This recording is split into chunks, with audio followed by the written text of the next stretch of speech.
Hello guys, this is Nathan again. Today I'm working on a F250 2012 with a 6.7 power stroke, and it has a Dana 60 axle in it, and we are replacing the vacuum seals. And when doing that procedure, you need a special tool to install the seal onto the axle and then install the axle into the truck, and you have to use the same tool to do that.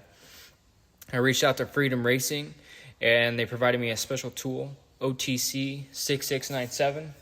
It looks like this,